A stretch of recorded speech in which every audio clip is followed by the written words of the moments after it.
ধরনের সমস্যা হয়। আমরা তো ভাই কর্মজীবী, আমাদের কর্ম করে খাওয়া লাগে। আমরা তো রাজনীতি করি না, আমাদের মনে করেন কর্ম করে পেট চালাইতে হয়, সংসার চালাইতে হয়, আমাদের জীবিকা নির্বাহ মনে করেন করতে হলেই কাজ করে খাওয়া লাগবে। কিন্তু এই প্রতিনিয়ত যদি এই সমস্ত প্রবলেম সৃষ্টি করে তাহলে আমরা কিভাবে চলবো বলেন?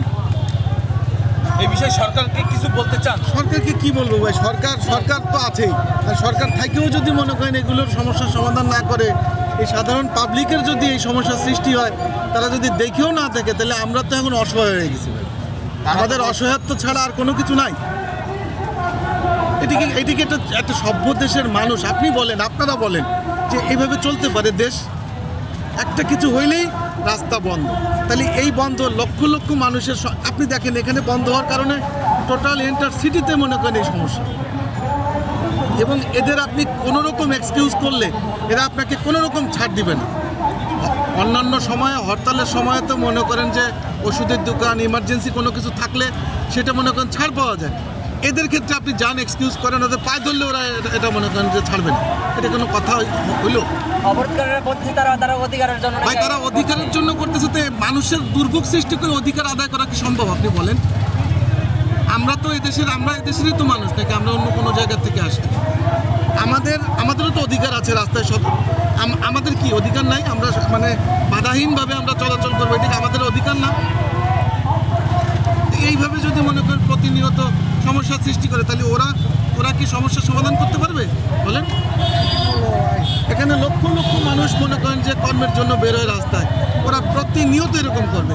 একটা কিছু হইলেই রাস্তা বন্ধ করে সমস্যার কি সমাধান হয়েছে? অতীতে হয়েছে? অতীতে যে মনে করেন যে ধরনের ঘটনা ঘটছে তার জন্য তো সাধারণ জনগণও ওদের সাথে সম্পৃক্ত হয়েছে নাকি হয় না? ওরা একাকী আন্দোলন সফল করতে পারছে? এদেশে কি শুধু ছাত্ররা কি মনে করেন আন্দোলন করে কোনো কিছু করতে পারছে? এর সাথে কি সাধারণ জনগণের, অন্যান্য মানুষের সহযোগিতা দরকার হয় নাই? তাহলে এরকম করে যদি আমি এখন ওদের এক্সকিউজ করি, আমাকে কোনোভাবে ওরা এখান থেকে যেতে দেবে না, তাহলে এটি কি কোনো দেশ হইল বলেন? সেক্ষেত্রে যদি এভাবে রাস্তা অবরোধ করতে থাকে কয়েকদিন পর সেক্ষেত্রে প্রতি কি আপনাদের আস্থা থাকবে কিনা? আস্থা কীভাবে থাকে বলেন? এরা তো আমাদেরই সন্তান, আমাদেরই ভাই, এরা তো আমাদেরই লোক। আবার ওরাও যদি ওদের মনে না করে, তাহলে কিভাবে কার প্রতিকার আস্থা থাকবে বলেন? উভয়কে দেখতে হবে। ওদের দাবির জন্য ওরা তো একটা রাস্তার একটা সাইডে দাঁড়ায় এইভাবে মানুষের সমস্যার সৃষ্টি না করেও সেই দাবির জন্য মনে করেন যে প্রতিবাদ করতে পারে, মানববন্ধন করতে পারে। দাবি আদায়ের তো অনেক ধরনের ক্ষেত্র আছে, সেই ক্ষেত্রগুলো সৃষ্টি করে ওরা বলতেছিল ওরা চাপ প্রয়োগ করে সরকারকে। ভাই চাপ প্রয়োগ করে কি কোনো কিছু সমাধান আজ পর্যন্ত হবে? এই চাপটা আলটিমেটলি কাদের উপর গিয়ে পড়ে বলে? সাধারণ যারা মনে করেন